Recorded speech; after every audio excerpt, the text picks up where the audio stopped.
I'm going to discuss the impact that the Brexit negotiation schedule is going to have for key public services in the United Kingdom.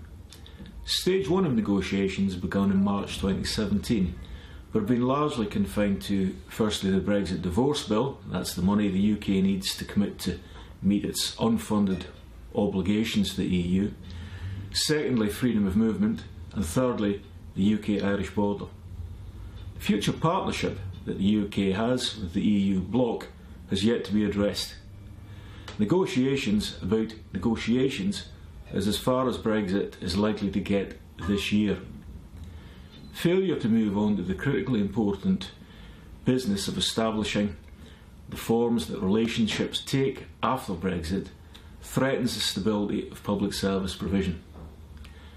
Currently, there is little basis to make contingency plans, let alone resolve anticipated problems.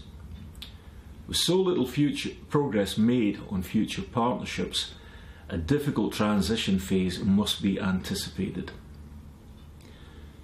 Public service leaders are in a situation where the options are to try and extend the date before they have to make key resource committing decisions on service changes, or take a bet on one possible outcome and try to develop contingency plans.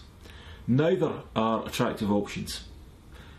Discussions taking place during this seminar series in Scotland, Northern Ireland, Republic of Ireland and Wales have involved nearly 200 public servants and academics.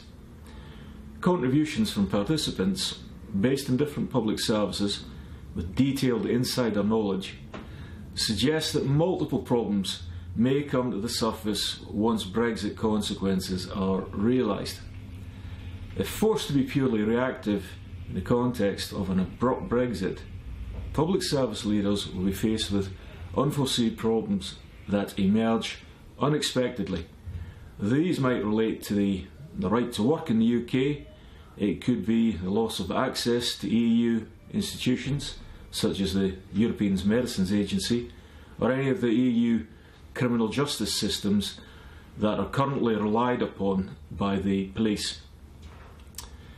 Political support for taking a long-term perspective on public services has not been indicated in any substantial way during negotiations.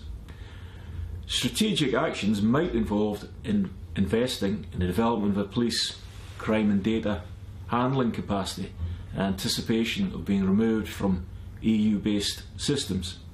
It could be committing to train a surplus of clinicians in the expectations that fewer EU citizens will work in the UK. The longer the negotiations over future partnerships are delayed, the greater the likelihood that post-Brexit decisions are based on expediency rather than analysis of threats and opportunities. It isn't only time that's creating stress. There's also a problem of political failure to be concerned about. Democracy has been called a system of government by discussion, but the nature of the negotiating process has itself denied public discourse. After nearly 18 months, the discussion around the UK's post-Brexit future might have been expected to be better informed by evidence, argument and persuasion, all coming together through familiar political processes in institutional settings that are recognised across the UK. Taking back sovereignty is not materialising in political debate of any quality. The Brexit process is not a good example of healthy argumentation. At times it's felt like listening to a continuation of the referendum campaign fought out in various media. Public service leaders are unable to discuss matters of preparedness for Brexit contingencies with their staff and the public, while a block is maintained on negotiations over endpoint relationships with the EU bloc.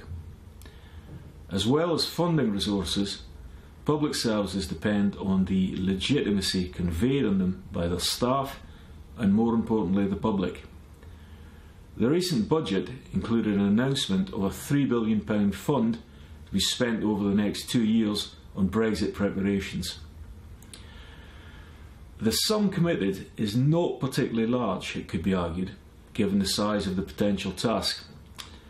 But another problem is that preparations need to be seen to amount to more than a hiring process to boost the number of Whitehall civil servants. The process of preparation, which involves assessing likely consequences on the basis of plausible premises, needs to move beyond Whitehall at some point and involve public service leaders. There is also a sense that central government departments based in London need to communicate more adequately with their counterparts in the devolved administrations.